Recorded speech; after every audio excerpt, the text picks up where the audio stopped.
Mr. Bawele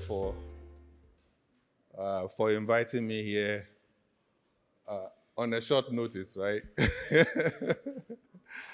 All right, so look, I was telling Mr. Bawele this morning that when I went to college, we had a session like this, and I think that is what I remember the most about being an undergrad.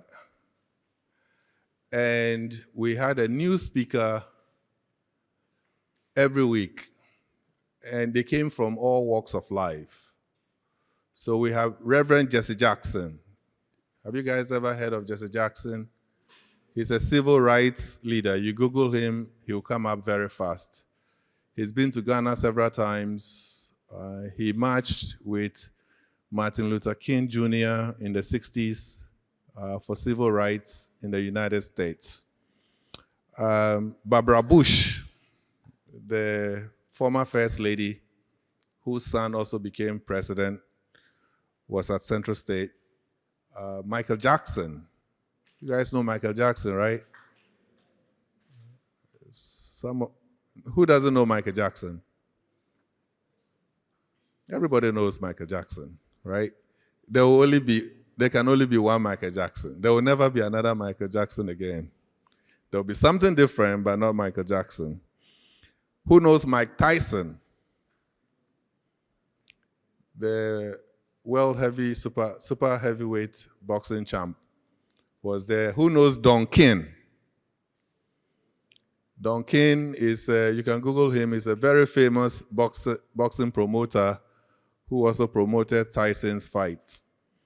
So we had this cross-ray of people from all walks of life who came in to share experiences, and every week I looked forward to just sitting in there and be motivated. So on that note, I'll talk to you guys a little bit about desire, about planning your lives. And I brought a book that I think you should all read. Think and Grow Rich. Who doesn't want to be rich here? Who wants to be rich here? Okay. No, push your hands up. I want to see who wants to die poor here.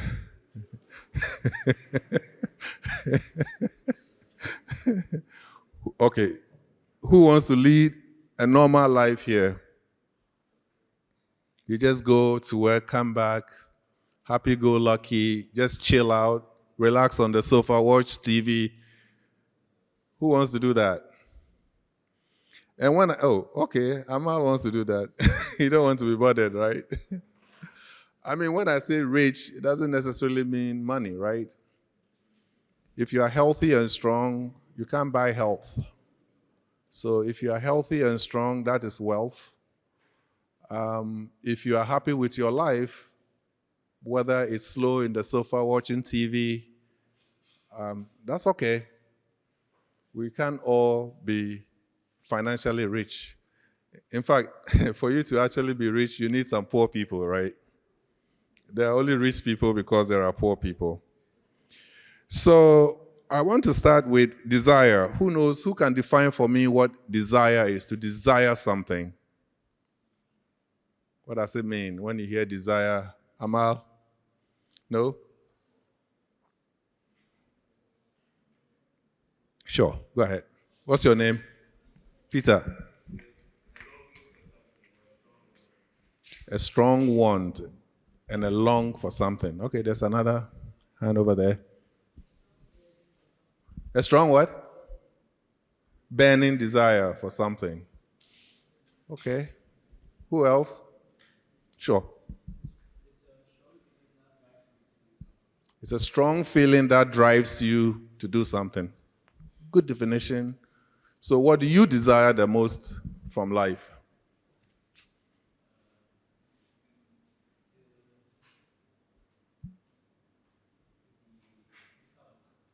To become an actor. Okay. In Hollywood. Inshallah. Okay. All right. That's a strong desire. What are you studying now? Entrepreneurship. Okay. Yeah, there's entrepreneurship everywhere. Who else? Everybody in here has a desire. If you don't have a desire, you are in the wrong place. Okay, I want to hear a few more desires. Amal, what are your desires? To be happy. Okay. Healthy. Okay, she wants to be healthy. Okay. To make your mom happy. Okay. Hey, voila. Okay, who else? I see some folks back there smiling. All right, there's a hand in the back. Let's hear you.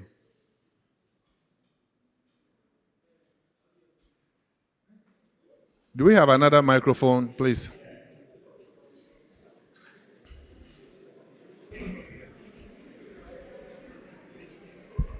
Sir, I desire to be a politician. You desire to be a politician? Yeah.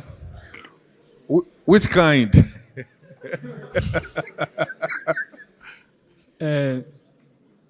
Say, rich politician.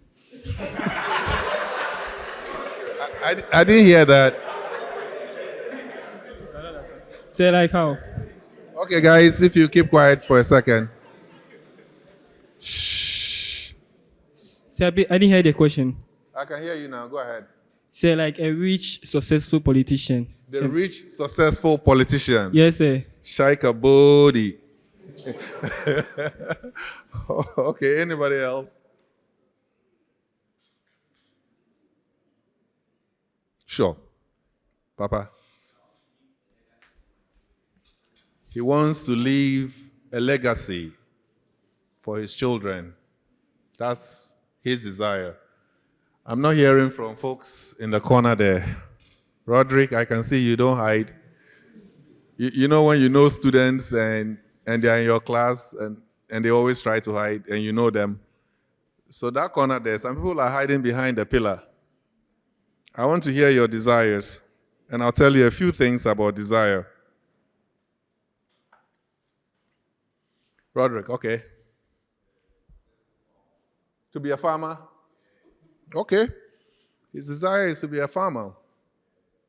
Okay, anybody else? The ladies, I want to hear from you. There's some corridor here. My eyes keep going there.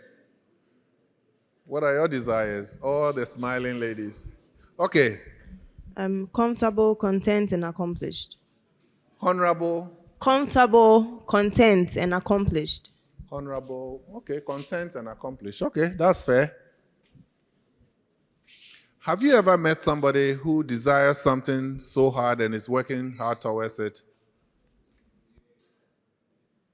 Somebody said, yeah, in the corner. Where is that? Who is that? Who was that?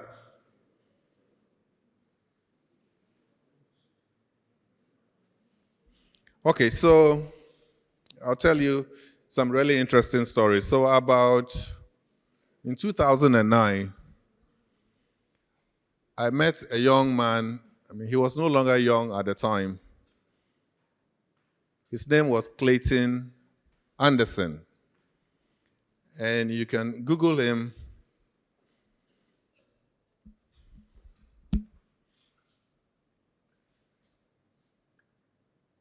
Anderson.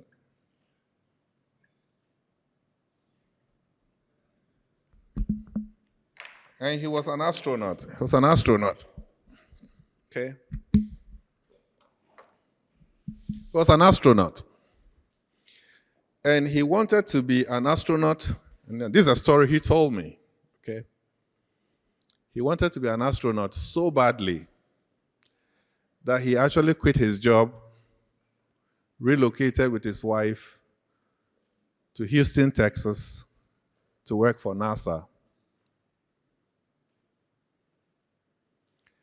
And the first 13 times that he attempted to be an astronaut, he was not successful. But he kept applying every year. In the 14th attempt, he was nominated. He didn't make it. In the 15th attempt, They said he had a back injury, so he could not be an astronaut.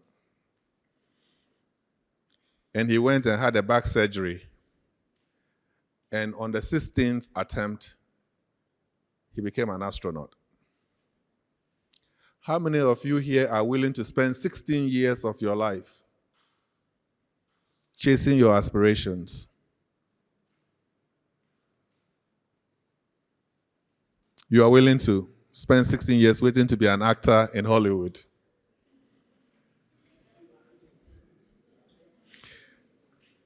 There was another young man. Mark just resigned from NASA. So that's Mark Van. Hi. Now, the interesting thing about Mark was that he was my mate. Mark and I both applied to become astronauts. And we all went to the finals. And he won and I didn't. And he went to space. He was an Army colonel. But Mark also left his job, transferred from the military to work at NASA. So having a desire is one thing. Working hard for it is a different thing. Now, I had two plans when I tried to get into the program. I said, I have only one shot. I either make it to finalists and get nominated, or I go to MIT and do an MBA. So my desire was to be an astronaut or to become a business leader. So I had a backup plan. Now, these guys had only one desire. And it's okay. It's not a good thing or a bad thing. The message is, if you want something bad enough, you have to put time to it.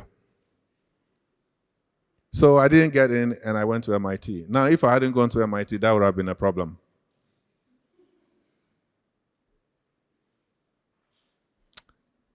But maybe I'm richer than these guys now, I don't know. Or they are richer. These guys, now when they speak for an hour, they'll probably make $100,000. So you guys are here because you have desires. You want to make something out of your lives. Your parents are dedicating resources to make sure that you come over here and you are successful. But your parents' aspirations are not sufficient. You have to want it so badly. Somebody said, I want to be an actor in Hollywood.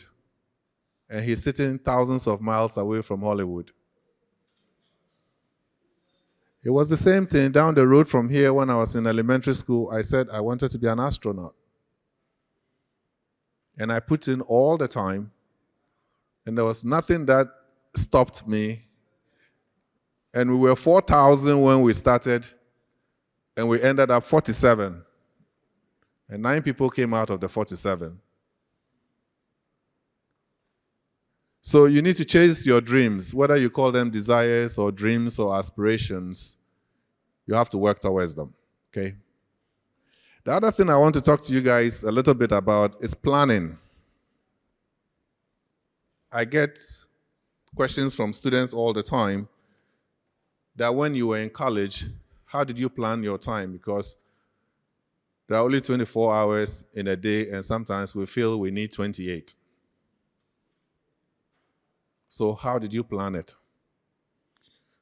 So the first thing you guys have to note is that you have only one full-time job. And that full-time job is to go to school. Full-time job is to go to school. You get 8 hours of sleep, go to school for 8 hours, and you have 8 hours left. Right? Now, what you do with that 8 hours, that extra 8 hours that you have in a day, is what is going to make the difference for you. Are you going to use that to chase your desires? Now, I know what some of you do with it. You go across the wall and smoke weed, and I know. That's your desire, right?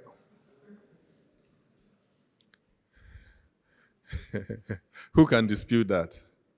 We were all students before, so we understand this game. But truly, your first job here is to go to school.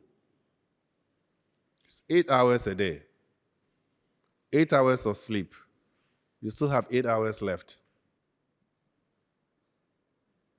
So how do you plan your life around this? When I was in college, I had 2 jobs. And I had 2 majors. Can you just imagine what that feels like? You're doing 2 bachelor's degrees at the same time. And you have 2 jobs, one on campus and one off campus.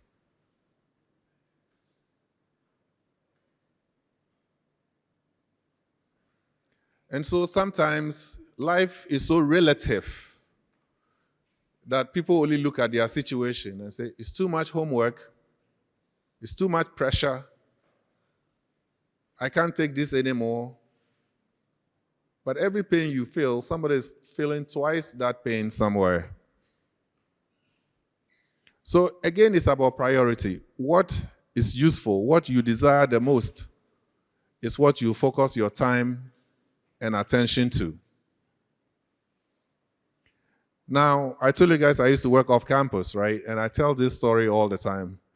Did I tell you guys a story about Angie? Is that my first class with you guys? So you haven't heard a story about Angie. Angie is quite a famous example that I use in my leadership lectures. So I had a second job, and that job was working in a chicken place. That chicken place was called Lee's Chicken. Lee, like L-E-E, Lee's. So it belongs to a guy called Lee's. And my first manager was 15 or 16 years old. She was called Angie. Young white girl, very tough. And I was 19 years old. So you know the problem with our culture, kids don't talk to adults anyhow, right? And so first week, I got trained really hard. You're learning the names of new foods. It's difficult. Chicken leg, chicken wing, white meat, dark meat, liver gizzards, and the quantities. And you need the money, right? And those days, as soon as you get to the US, your friends are sending you letters. They are looking for Walkman. Who knows what a Walkman is? You see? Most of you don't know what a Walkman is. It was the coolest music device of the time. You put it by the side, and if you had that in secondary school, you were one of the coolest person on campus, Those days, music was the Michael Jacksons, Kool and the Gang, Charlemagne, Luther Vandross, LL Cool J. I mean, this all sounds like museum figures right now for you guys, You guys are dealing with Ariana Gomez or whatever her name is.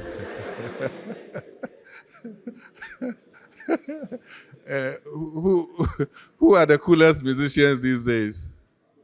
Burna Boy, Shatta Wale. Who? Who are the big guys on stage?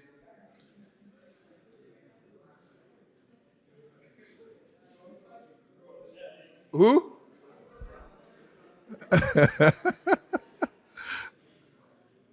So anyway, you get all these requests and you need to make money. You have cousins. Somehow when you get to America, everybody thinks that when you arrive at the airport, you are working on money all the way to wherever you're going to. Everybody wants a piece of it. So anyway, I got trained. And one way to know if you were properly trained was you have to come in and work during the lunch hour, rush hour we called it.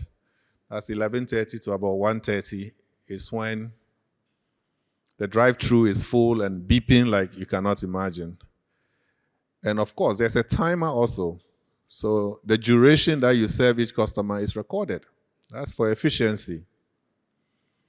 So of course, first day at the window, they'll come in, you give them the food, and then they'll drive around and come back and say it was the wrong food. And you're standing there confused. Or they'll say, oh, you have an accent. Where are you from? And he said, I'm from Ghana. Say, where is that at? They say, it's in Africa. You from Africa? For real? Hey, y'all got animals in your neighborhood?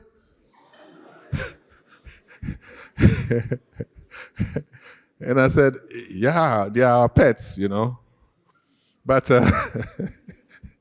it's funny stuff. So anyway, so this one day after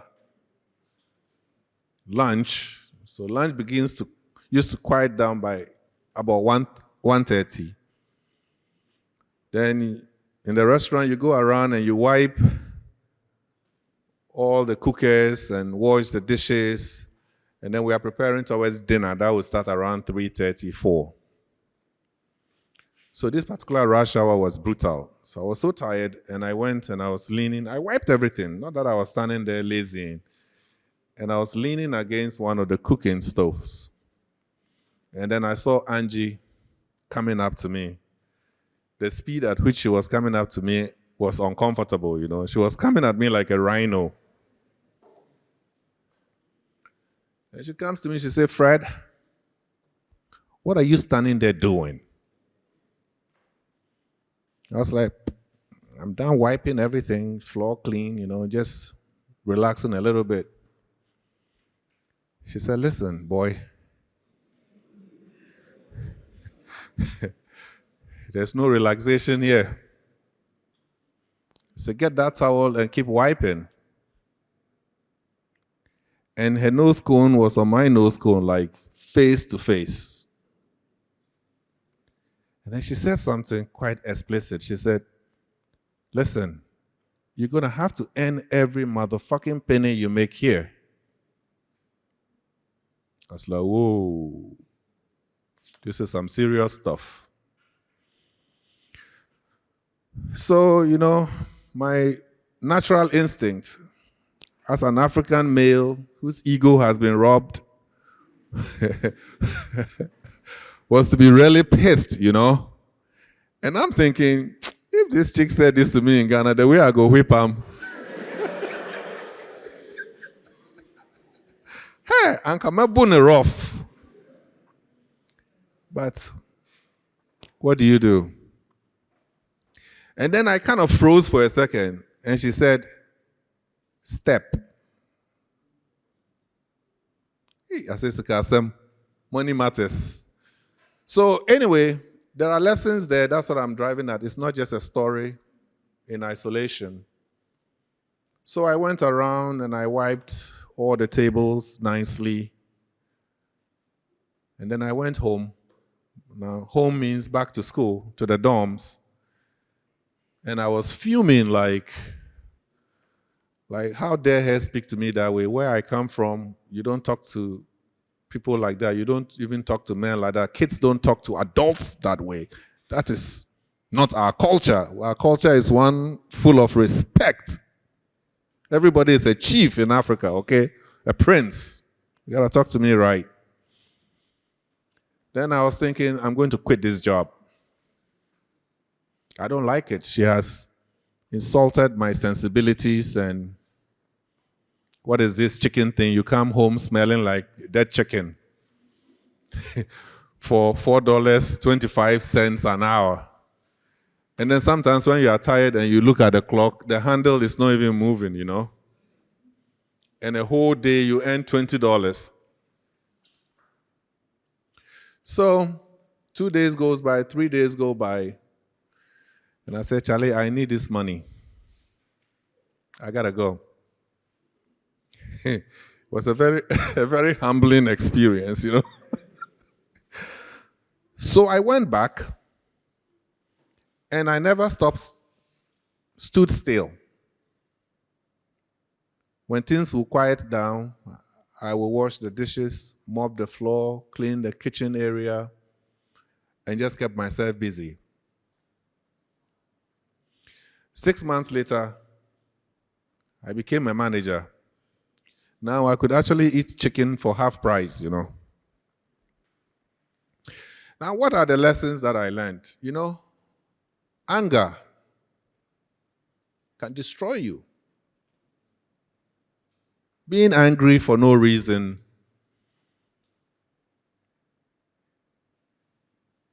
If people know your weakness is that you get angry easily, they'll make you angry all the time. Anger will destroy you. And I'll tell you, well, it's a 3-stage story. And being angry comes naturally, especially from the culture we come from. I'm sure some of you have lost friends because you were angry at them and you couldn't look past your own anger, your sensibilities that had been offended. Neighbors fight like hell in this part of the world because people cannot have rational conversation. So anger, watch that, can destroy you. It can destroy the person you're angry at, and it can just destroy you yourself.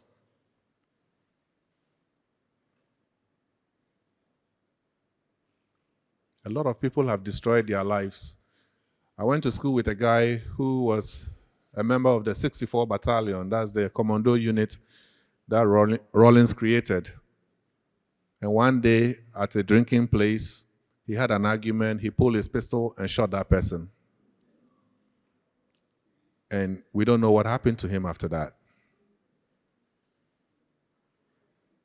But the honorable thing would have been to just open the door and walk away, right? Right? Because when people are angry, they think they are more feminine or they are masculine and they have something to prove. But just imagine if you quiet down and think through it and say, it's okay. That person is probably not the problem, I'm the problem. So anger would have forced me to quit, right? That was my first natural reaction. I was angry that a 15-year-old, 16-year-old girl could speak to me that way. I'm from a patriarchal society, you know, girls have to respect boys. That was the thinking. The second thing is, you see, I started this conversation with desire. And I gave you 2 examples of people who desired something so much that they achieved them. They didn't give up. But what was my natural response? I wanted to quit. Right? You see how easy it is to quit? Because you come across an obstacle, and instead of trying to cross that obstacle, you are trying to find a reason why you should turn back. So I wanted to quit. Like, to hell with this chicken place, this stinking place, you know. If it wasn't for all this Walkman stuff, what am I even doing in there? So quitting comes naturally. Quitting is easy. You will be confronted with so many adversities in your journey through life that will make you feel like quitting each time. Look, even if you fail a course, and I'll tell you, I had a schoolmate who is late now. When he finished his undergrad, he went straight to do a PhD program at Ohio State University.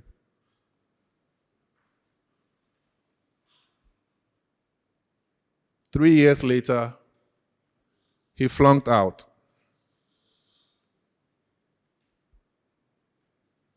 What did he do? He went back to another university and got a master's degree. Went to Rice State, got a master's degree. Went to University of Massachusetts, Amherst, got a PhD. Nothing stopped him. Because you just don't fail because you're not good enough. That's not always the reason. You could also fail because you're in the wrong environment.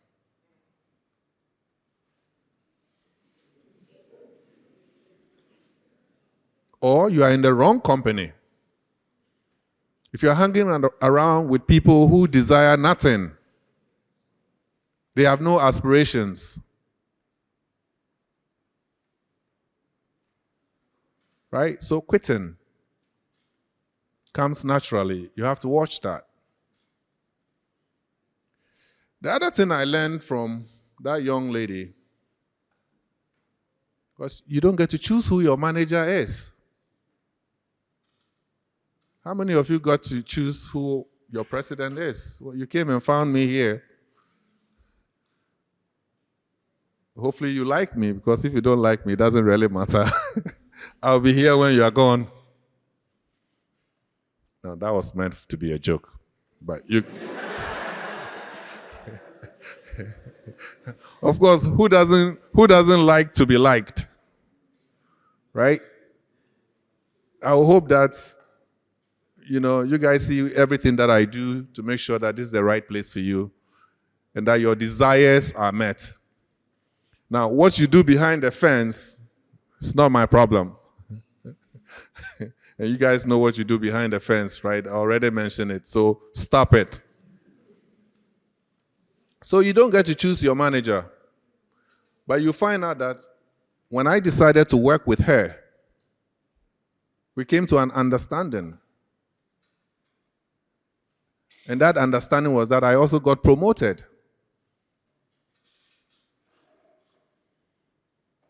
She was just doing her job. Somebody smarter knew she could do the job if she was put in charge, even though she was young. So we don't need to have presidents who are 89 years old, or 79. Even kids can lead. Kids can lead. Then the fourth thing that I learned from her, 4 things. The fourth is never stand still. Keep your feet moving. Now I'm going to test you guys when I'm done. 4 things that I learned from her. So I'm going to test you when I'm done, whether you remember it all, because it's useful. So now let me tell you how that encounter in 1991 shaped my whole career through corporate America. So you remember I talked about anger. I saw people whose careers were destroyed because of an outburst. Somebody says something in a meeting and they are upset and they are yelling. And nobody knows what was said. What everybody saw was this animalistic response. And in corporate, they would describe that kind of behavior as unstable, a behavior unbecoming of a leader. So you may have genuine reasons for being upset, right? But by reacting in a certain way, you just made an ass of yourself. And nobody respects an ass. Is that making sense? Somebody says something to you. They really pissed you off. They said something silly. And then your reaction rider is punished. That's how it is. That's the game. Because part of the leadership journey is for you to respond and to react to these things responsibly. Make sense? Now, in our culture, what do you hear? Charlie, that guy bore me rough. The way I blast him, rough. I blast him, I insult him, chaka, chaka, chaka, chaka, chaka. Who has never heard that before? Who has never seen anybody enraged? And they are yelling and wailing and whining like puppies. Nobody wants that in a leader. You want a leader that is stable, that is calm, that can withstand adversity, can think through stuff, and come up with solutions. And come up with solutions. And I'll tell you a story, a true story, where this anger thing happened. We were on a student trip to Vietnam. And the whole year we were at Sloan, there was a particular guy that used to piss everybody off, at least most people. People that I knew used to be upset with him. And there was a gentleman in that class who is now a general in the US Air Force. And he said something bad about him. And this guy reacted to anger easily. You could tell when he was upset. So we are sitting in a hotel lobby, and the general, who was a colonel now, said, guys, watch this show and learn. And in that lobby was 128 students and 100 other visitors. This is a 5-star hotel full of people trying to check in. And he calls this guy in a very snappy way, like, I don't want to call his name because this is going to end up on YouTube somewhere. But he shouts his name. And just the mere shout of his name pissed him off. And he went, ba, ba, ba, ba, ba, ba, ba, ba, ba, ba, ba. He's angry. Now, very few people heard what the general said, right? But now everybody can see him reacting to it. So the general stood up and said, ladies and gentlemen, I want to apologize. I want to apologize for allowing this guy to make an ass of himself. Everybody laughed. Well, for the rest of the trip, and 10 years, 11 years after we left, I've never heard from him or him participating in any of our online events. So when people know your weakness, they can take advantage of it. Nobody knew what the general said. Everybody knew what he reacted to, how he reacted to it, how he stood up in the crowd and made an ass of himself. So anger is real. My reaction to Angie and me watching somebody becoming a victim of that. Okay, so let's keep going. Your manager. You're all going to finish and start your companies or start first by working for other people. Your manager is like your parents. You never get to choose them. You never get to choose who your parents are. Do you? Even if you divorce them, they are still your parents, right?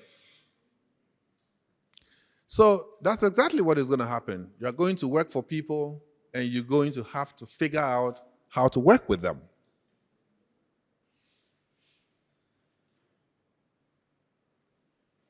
So I'll tell you how I worked with one. If you're not taking notes, take notes, because you will remember this conversation 20 years from now.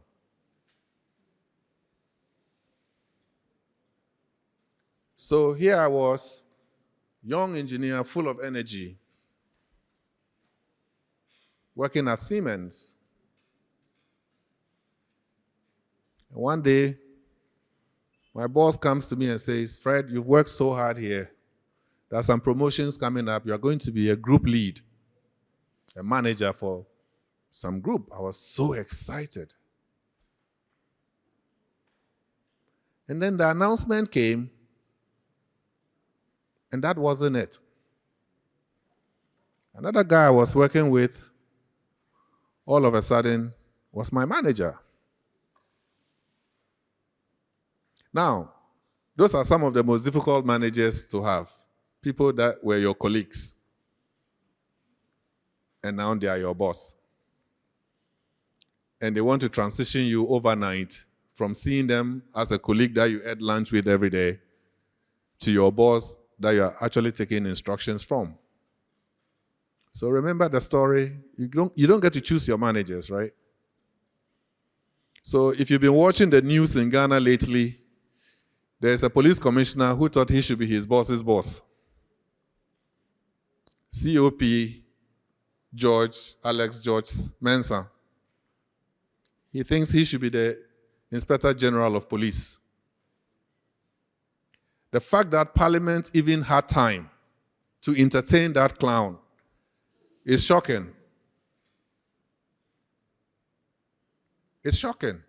That is gross insubordination. You don't get to choose who your boss is. And if you try to get your boss's job wrongly, that is suicidal.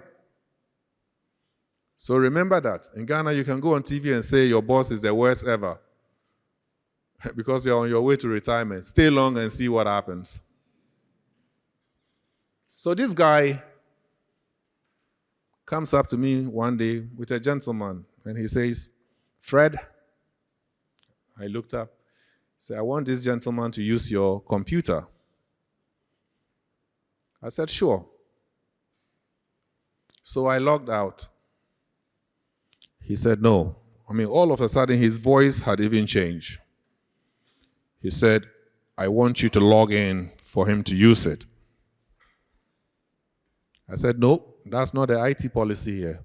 You can get credentials for him to log in himself. He said, I'm telling you to do it.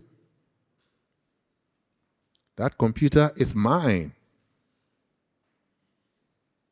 I said, no, that computer is not yours. That computer is for Siemens.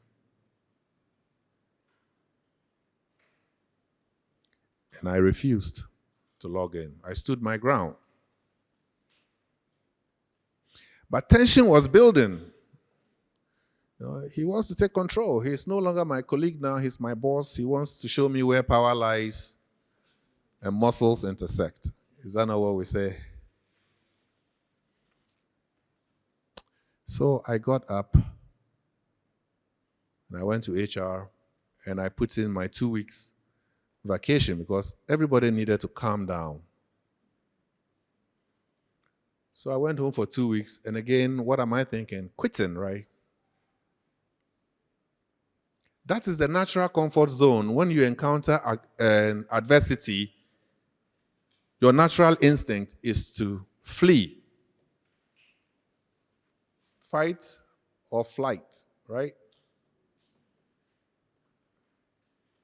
So quitting too is not a good thing. You can't quit forever. At a certain point, you just have to stand and fight. Even dogs do that, When you chase a dog, the neighborhood dog chases a dog home, and it has nowhere else to go because that is home. It will turn around and fight.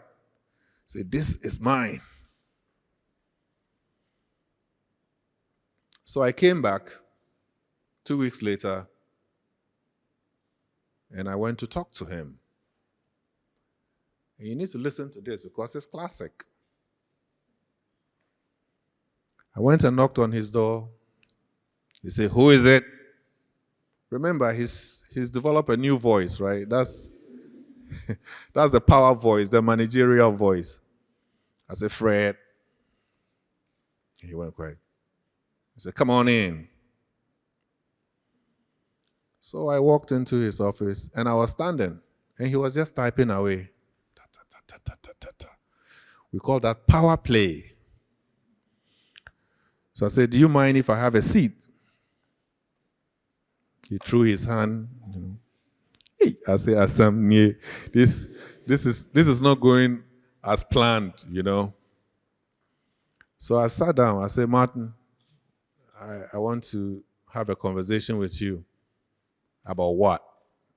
He said, about what? I said, hey, this man is not even leaving any room for negotiation, I said, well, I just wanted to talk about the events here in the last 3 weeks. He says, what about it? I said, when the announcement came out, we were all surprised because that wasn't the conversation that was had prior to the announcement. He said, who cares? So you're dealing with a really volatile situation. You have to manage this with skill. So I said, listen,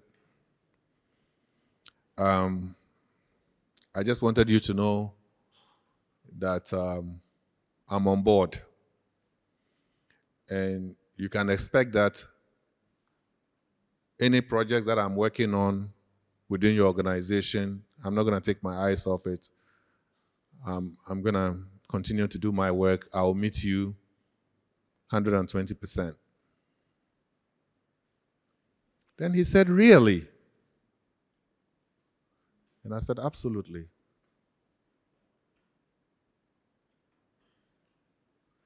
So he also had concerns, right? He's worried whether these guys that were my colleagues and they are now my employees, they are loyal to me or not. Are they going to frustrate my projects? Are they going to work me out? And so that's how I calm things down. The fact that I kissed his ring, that's how we call that. I kissed his ring. I gave him my loyalty. I gave him my word. I said, I will help you. I will support you. I'm part of your team. You don't have to worry about the things that I'm responsible for. They will be executed with perfection, on time, and with quality.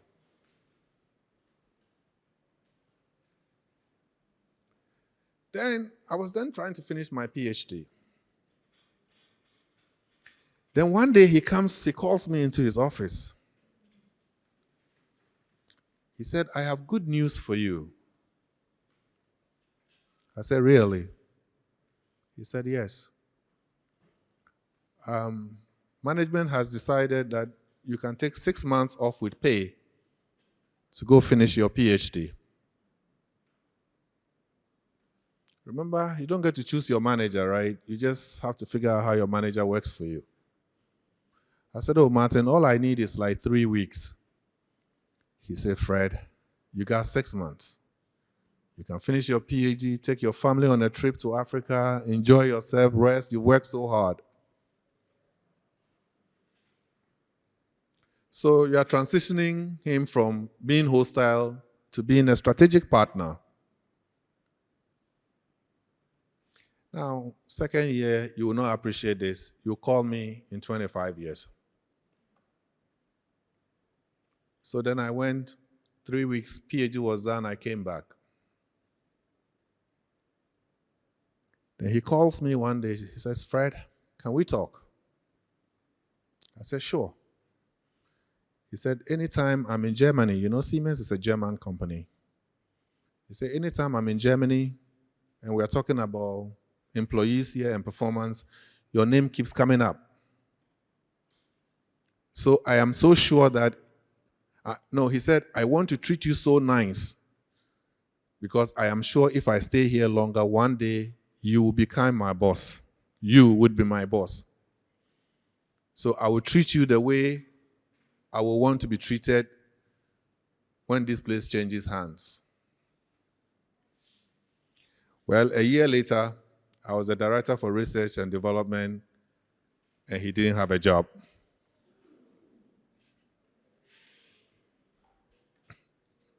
I didn't kick him out, okay? I didn't kick him out, but the point I'm trying to make is when he aggressed me, I could have left, right? You see the point? When he aggressed me, he was worried about his job security.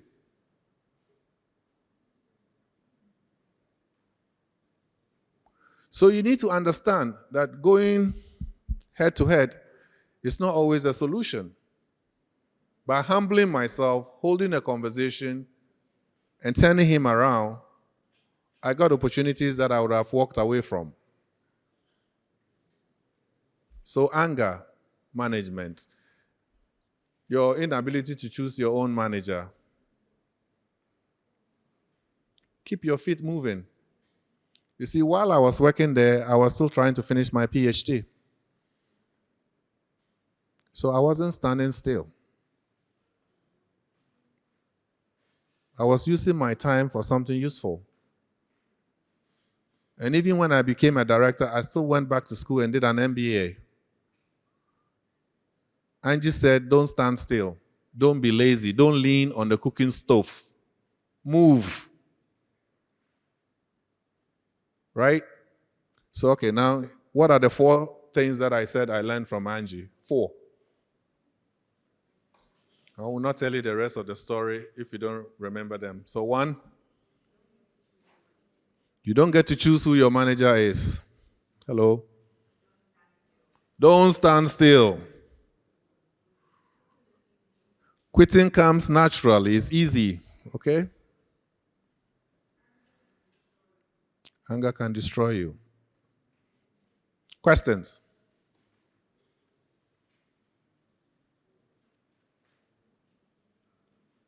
Yes.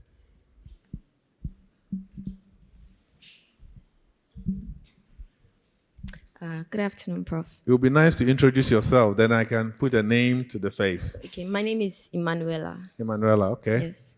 And my question is, so I'm going to give a bit of a backstory. So some time ago, I met this guy, and he really wanted to be an entrepreneur.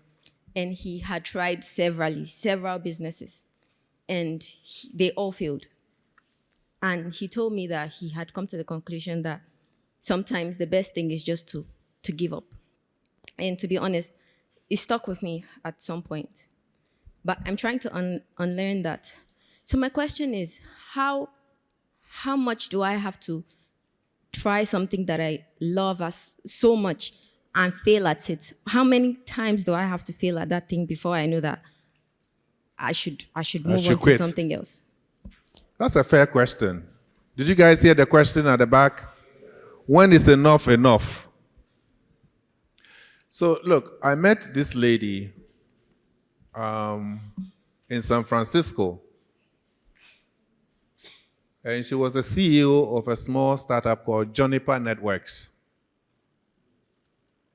And her whole presentation was how to overcome exactly your situation. So when she started off looking for money to start her company,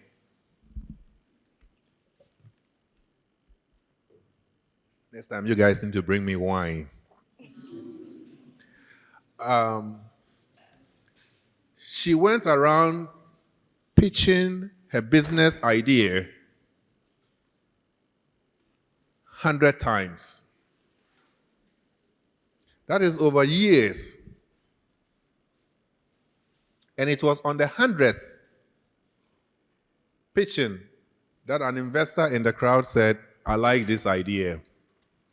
I'm going to fund it.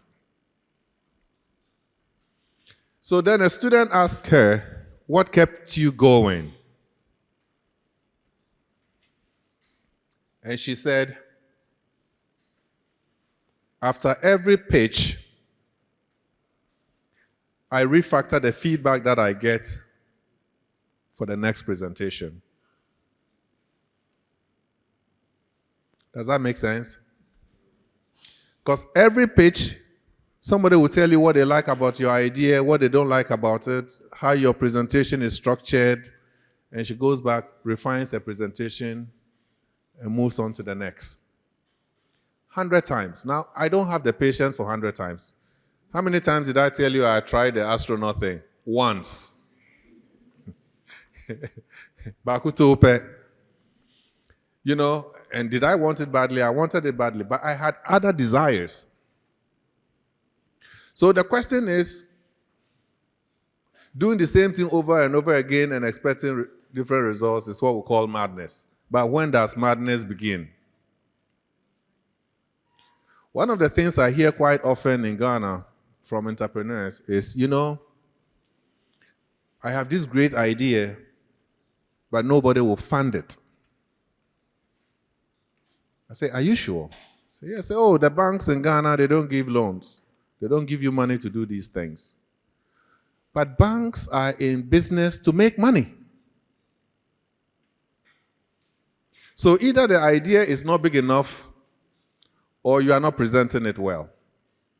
Because if I'm a bank director and you present your ideas, the only thing that I will say at the end of that presentation is, what is in this for me? For my bank, why should I invest in you? Make your case effectively. So the presentation is important. The presentation of your ideas. If you are presenting to a banker, the language is different. Look, one of the reasons why we insist you guys take FIE, that we hear protests from time to time, it's a mindset thing. I've taken investors to my workshop for them to talk to students. And when we walk in, my students spend time telling them how cool the technology is. An investor is not interested in how cool your technology is. They are thinking, if I put $100 in here, am I going to get $1,000? So tell me what problem this invention solves. Why is it needed? Who is your client base? How many of these have you sold so far? Who is your competition? How much are they selling it? And where do you want to be in the next 5 years? Finito. So part of this frustration is also structure. Now, also, another thing that tends to happen with young entrepreneurs here is that they are trying to do 10 things at the same time. How do you focus? And is there real desire? Because I know a guy who left my hometown several years ago, and his desire was to go to the United States. He was determined to go to the US no matter what. Then he got to Panama. He worked as a mechanic in Panama for a long time. He's getting closer, right? Then, after 10, 15 years in Panama, he went to Mexico. The Mexicans will say Mexico. He went to Mexico. And he was working construction near the border with the US. And so every day, some workers will come from the US side, cross the border, come and work, and then go back. And after a few months, he got familiar with those guys. So sometimes he would stroll with them all the way to the border, and then they'll cross, and he'll go back. Then one day, one of the guys crosses over, and I think it was Thanksgiving. And as he turned to go, he said, "Hey, why don't you come home with us? We can have a barbecue this weekend." He said, all right. He just walked across the border. Nobody asked him a question. And that was it. Everything he had, he left it behind. 23 years. And even the day he entered, he didn't know he was entering that day, you know. But the immigration guys and custom guys got used to seeing him. And they see those workers come and go. Nobody shows ID because they are used to them walking across the border and doing construction work. And that was it. So he said, as for Ghana, I am so far off. It's a one-way trip, you know. So desire is important. It shapes everything. Questions? Okay, there's a hand in the back. Ask me questions. I'm here for you. Whilst you're working inside the shop or the restaurant, you were being maltreated. Okay, let's say, but you're not treated right. And then one time in Principles of Management class in level 100, we actually had a debate on if your manager is not treating you well, should you leave or should you keep staying? And then I was, as long as the pay is good, no matter what you do to me, I'm still there. Yeah. But the madam and then the other girls in the class were all against me that it's not good. And so my question is, where do you draw the line? Or is it that if, because as you said, you wanted to quit, but because you needed the money, so you had to go back. So my question is, let's say you don't need the money, you are just doing it because you want to buy maybe an iPhone or something. Do you still stay there, or you go yes leave? Where does the line get drawn? So that is a fair question. And so let's take the first part. I reacted to her the way I did and wanted to quit because I didn't really understand how that system worked. I was so green.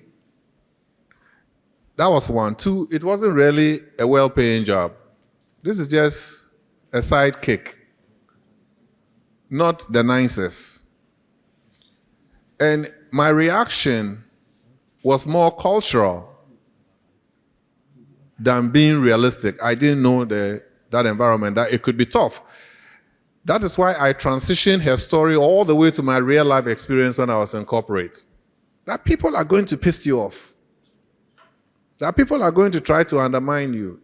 That you are going to have managers that are toxic. So, if the money is not good, why are you putting up with the pain? Right? But at the place where the money is good, you also have to determine whether that behavior is toxic or not. Because you could have cultural issues also. That in our culture, people don't talk into your face, and you're in a new place where people are talking into your face. So you have to figure out whether they are really aggressing you or they are being instructional. Because how long can you keep running?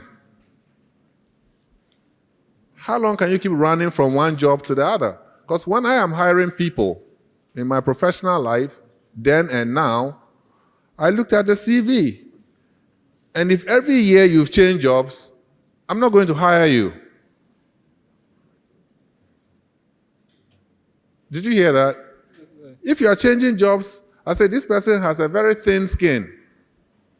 Anytime they are aggressed a little bit, they run. When are you going to stop running and fight back a little bit, man up a little bit? But when I see 2 years, I see 3 years, I know naturally there are bad people at the workplace. If this guy survived anywhere 2-3 years, he's learned something that he can apply here. You see the psychology of it?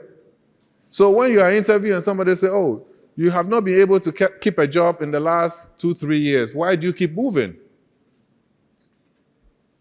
They are not going to say because you find a bad environment. They are going to say this person has a thin skin. They are just hopping, trying to find a soft spot. They are like frogs, you know. A frog is always looking for some moist place to go and hide. There are no moist places in the world of work. So, if your manager wants to fire you, they come at you in so many ways.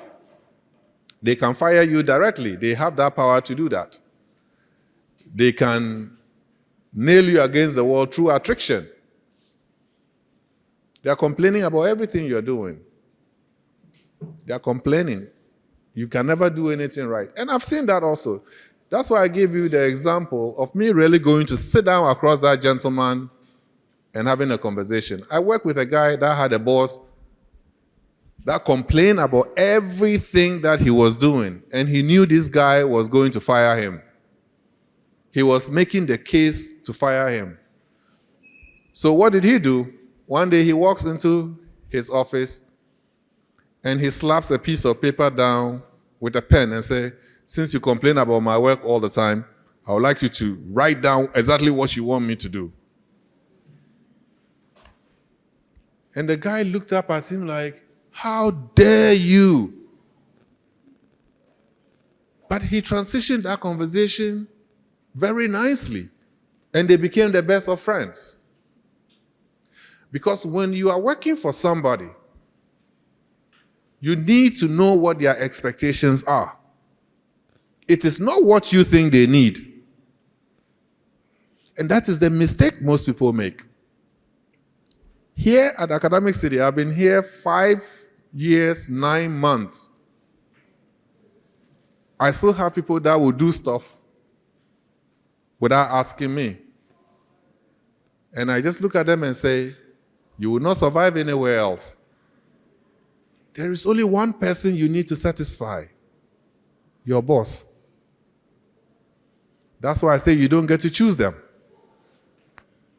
You could be doing something wrong, but remember, if the boss asks you to do that, he takes responsibility for that, right? It's better than for you to do stuff and the boss said, that is not what I asked for. You don't follow instructions. You don't ask for my input. You are running your own show here. But don't forget, he reports to somebody else. So if you screw him up, he's screwing somebody up. And that can be a problem.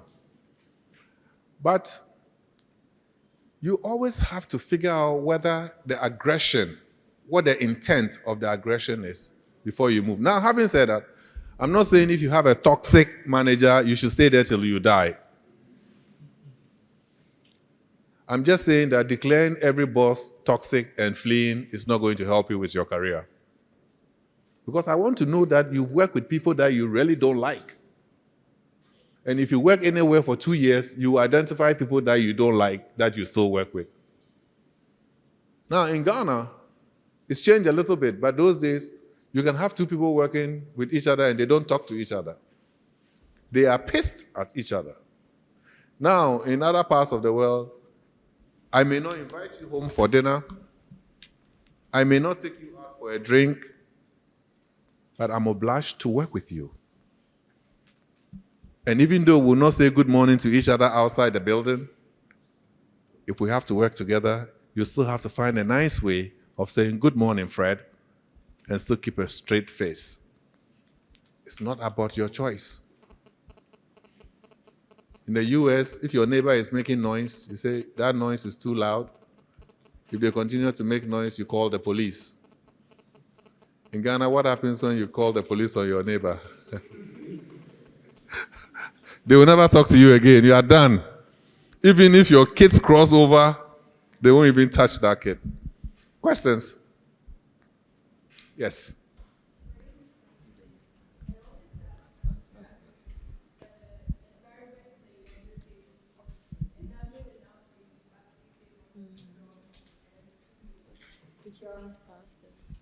I mean, you know, here in Africa, in Ghana especially, we are too serious with college life. There's very little flexibility. You know, I went to a school where before you take a class, you can ask people who have taken that class, because each class has a section. So if you are doing financial management 1, there are probably 4 or 5 different classes run by 4 or 5 different professors teaching that same course. And you get to pick your courses and the sections. And sometimes you ask people that have taken the class before and say, is Professor Fred's class a good class, or is Mr. Bawele's class a good class? And you get to pick. No, so you can choose your courses in the evening or in the afternoons or in the mornings.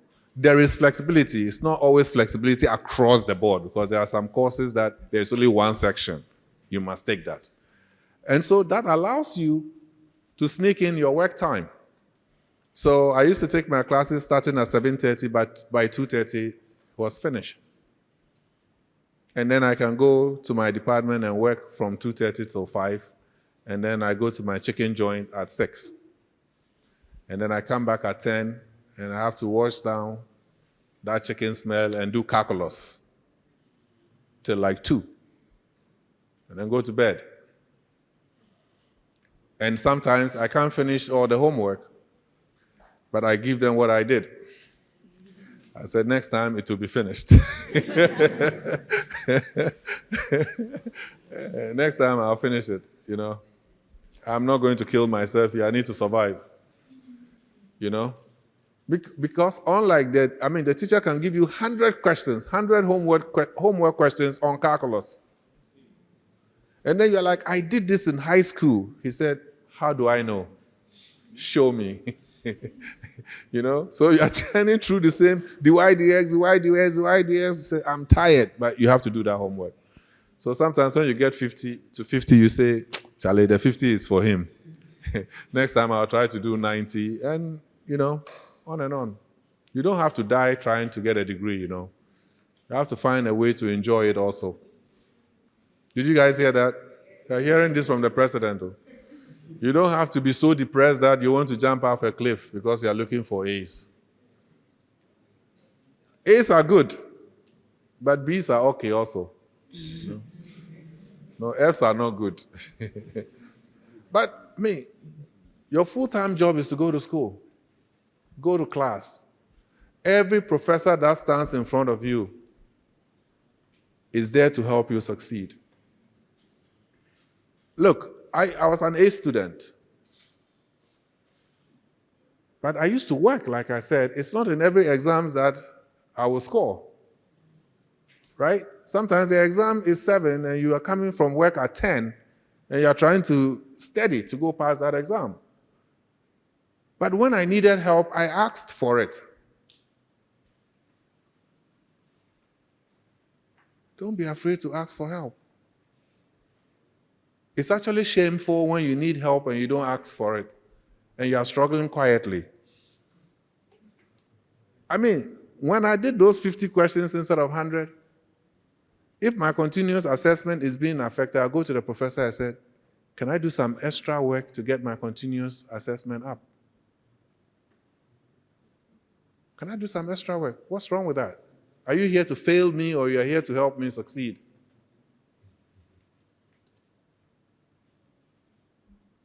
Have a conversation. You negotiate all the way to your grave. Some people even decide where they should be buried and what kind of casket should be purchased, and how deep the hole should be and which direction their heads should go. Negotiate, So ask for help if you need it. Questions? How much time do we have? 5 minutes. Okay. Yes. I always tell students, I don't know if I've told this class, that all the students that graduate and they are sitting home and claim they can't find jobs, they are just intellectually lazy. Because if you have a desire, and you can identify somebody who is already living it, and you even go there and you say, look, I want to come and volunteer in this office once a week. Instead of sitting down at home, watching TV and playing games, I'll come here every week and volunteer for a few hours. And then, can I come twice a week?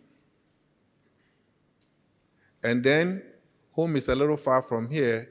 Will you guys consider giving me a little stipend for transportation? And then, should an opening come up here, will you consider me? Because, or you can start by saying, how do you think I'm doing? I've been here 3 months now. And then they say, oh, excellent. Okay, that sounds interesting. So should an opportunity open up here, do you think I could be in to contend for it? Absolutely. So you need to figure out where it is. Who is in there? Because anytime you are thinking about a great idea, somebody is thinking about a great idea. You can find synergies. And I usually start this class by saying, do you know any leader? Who is a leader? And do you know how this class started? This leadership series started because a student came for presidential scholarship. He was sitting across from me. And I asked him, what do you want to become when you grow up? And he said he wants to be as successful as Bill Gates. He wants to be a software entrepreneur. I said, really? He said, yes. Do you know any successful business people in this country? And he said, no. So if you don't have local role models, who are you going to model after? Who are you going to share your desires with, your aspirations? So I asked him, I said, do you know Esther Nkulenu? She says, no. I said, this woman was canning food and exporting out of this country when I was a kid. She had a factory in Medina, Esther Okulu. She went to Achimota School. She was exporting canned palm oil and tomato paste long ago. We don't celebrate our heroes enough. Then I said, what about Sam Jonah? Sam Jonah is even a recent phenomenon. He didn't know Sam Jonah. And I said, okay, then you must know Dangote. He said, no. I said, you've never seen a cement bag with his name on it? He said, no. Then I knew instantly something was fundamentally wrong with our educational system. Then I asked him, I said, what do your parents do? He said, my dad is an air conditioning technician, and my mom sells tomato in Medina. And I said, do you consider your parents leaders? And he couldn't answer. And I said, your mom sells tomato. Your dad is a technician. They sent you to Presec. And you were the senior prefect in Presec. When I was growing up, a kid from that background would never be senior prefect at Presec. So they raised you with a certain quality that made you to project so strongly. And I'm thinking 35% of parliament are Presec graduates. So if this kid who one day is going to be my MP doesn't even know there are leaders in this country that he can emulate, we're on the wrong footing. Because an American would not sit in America and say his business hero is here. Right? We go abroad, we have our babies abroad, and we give them the local names there, Josephine, Rose, Linda, Diana. White people come here, they never name their kids Yao, Edochum, Akufo. They don't. They name them Lionel, Joy, Grace, Louise, Louisa. Think about that. So their heroes are themselves. If we want to advance, and you don't know that your parents who pay so much money for you to come and get a quality education is a leader, you got a problem. Your grandparents. So when you go home, do the math. Find out in 12 generations how many ancestors you have. It's at least 4,000. 4,000 of men and women on this continent that have struggled for 12 generations to make it possible for you to sit here. Some have crossed borders, some have escaped war, some have escaped disease for this moment to be possible. And just think about the other 120 sperms that did not survive, and you did. Seriously. So you won. Everybody here is a leader. You were running ahead of the pack, right? At conception, you beat the game. There couldn't have been anybody else unless you have a twin. So you are all born to be champions. You are all born to be leaders. You are all survivors. You know, you've escaped all the childhood diseases. Now, any disease you get now is your own making, you know. So I would say the future is bright. You need to identify your desires, the things that motivate you, the things that drive you. Build strong relationships, learn from other people, project, and never forget that the heroes that you don't acknowledge much are probably in your own homes. Thank you.